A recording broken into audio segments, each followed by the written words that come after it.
Kada araw na mahina ang binta, hindi lang paninda ang nawawala, nadadagdagan pa ang presyur. Kuya, okay lang ba magsimula ng tindahan kahit galing sa linding ang puhunan? Okay. Sa totoo lang kasari, hindi bawal. Maraming nagsisimula din sa ganyan. Pero tandaan mo, hindi lang paninda ang hawak mo kasi may nahabol ka ng hulog o bayarin. Ibig sabihin, kada araw na mahina ang binta, hindi lang paninda ang nawawala, nadadagdagan pa ang presyur. Kasi kahit wala kang binta, tuloy-tuloy pa rin ang bayarin.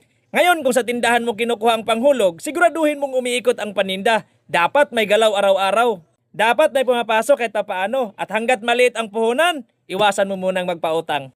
Kasi sa totoo lang, hindi ka pa kumikita, may nakaabang ng kukuha sa kita mo.